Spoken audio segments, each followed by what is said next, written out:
नमस्कार दोस्तों, स्वागत है आपका आज की बेहद बड़ी और जरूरी खबरों में। लेकिन खबर में आगे बढ़ने से पहले अगर आपको भी ऐसा लगता है कि मोदी सरकार गरीबों और प्रवासी मजदूरों पर ध्यान नहीं दे रही है और आप इस बात के लिए मोदी सरकार का विरोध करते हैं तो आप भी इस वीडियो को लाइक कीजिए और इस लाल बटन को दबाकर चैनल को फ्री में सब्सक्राइब करके घंटी बजाइए और कमेंट में लिखिए जय हिंद। रुख करते हैं पहले खबर की तरफ। धरती के करीब से गुजरने वाला उल्कापिंड 1998 OR2 दृष्टि से अहम। जी हाँ दोस्तों, धरती के बेहद करीब से गुजरने वाला उल्कापिंड शोध में अहम साबित होगा। इसके बारे में जानकारियां एकत्र करने को लेकर वैज्ञानिकों के साथ ही विज्ञान से जुड़े शोधार्थियों में खासी उत्सुकता बनी हुई है।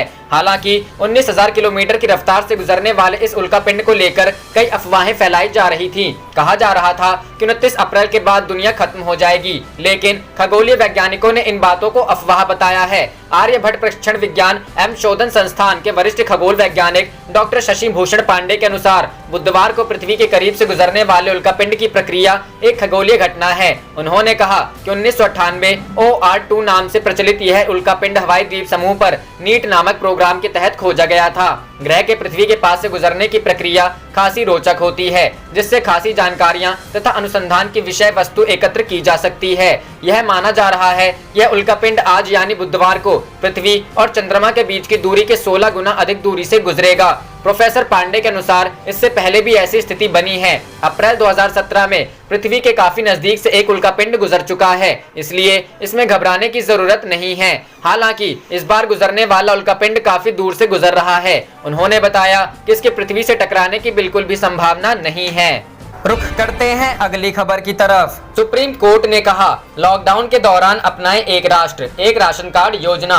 जी हां दोस्तों, उच्चतम न्यायालय ने केंद्र से कहा है कि वह एक राष्ट्र एक राशन कार्ड योजना अपनाने की संभावना पर विचार करे, ताकि कोरोना वायरस महामारी की वजह से देश में लागू लॉकडाउन के दौरान पलायन करने वाले कामगारों और आर्थिक रूप से कमजोर वर्ग के लोगों को रियायती दाम पर खाद्यान्न मिल सके। केंद्र सरकार की यह योजना इस साल जून में शुरू होने वाली है।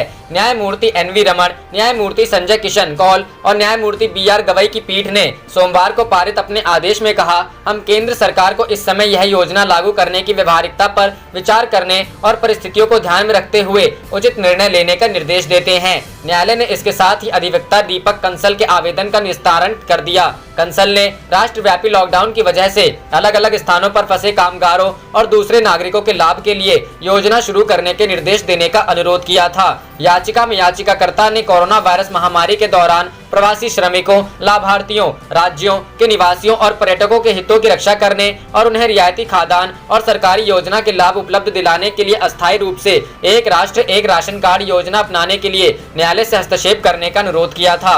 कंसल ने दावा किया था कि राज्य और केंद्र शासित प्रदेश अपने नागरिकों और मतदाताओं को प्राथमिकता दे रही है और वे प्रवासी मजदूरों और दूसरे राज्यों के निवासियों को रियायत दाम पर खाद्यान्न, भोजन, आवास और चिकित्सा सुविधाओं के लाभ नहीं दे रही है।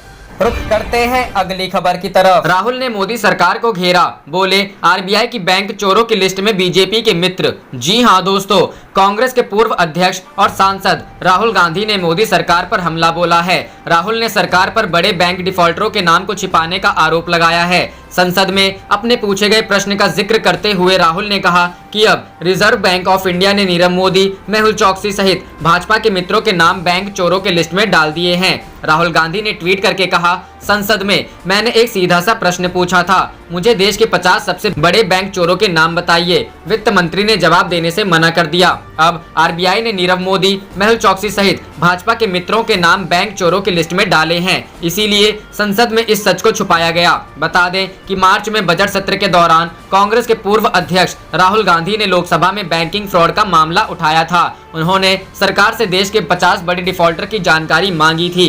प्रश्नकाल के दौरान कांग्रेस सांसद राहुल गांधी ने सवाल किया था, मैंने सरकार से बड़ा ही आसान सवाल किया कि देश के 50 डिफॉल्टर कौन हैं? मुझे कोई जवाब नहीं दिया गया। पीएम मोदी कहते हैं कि जिन लोगों ने हिंदुस्तान के बैंकों से चोरी की है उनको मैं पकड़कर वापस लाऊंगा, तो मैंने सरकार से उनके नाम पूछे, मुझे जवाब नहीं मिला। इसके जवाब में वित्त राज्य मंत्री अनुराग ठाकुर ने कहा था कि इसमें छुपाने की कोई बात नहीं है, इसकी जानकारी दी गई है। CIC की वेबसाइट पर सारे विलफुल डिफॉल्टर का नाम दिया जाता है, 25 लाख से जो भी होता है उसकी जानकारी दी जाती है। अनुराग ठाकुर के इस जवाब पर संसद में खूब हंगामा हुआ था।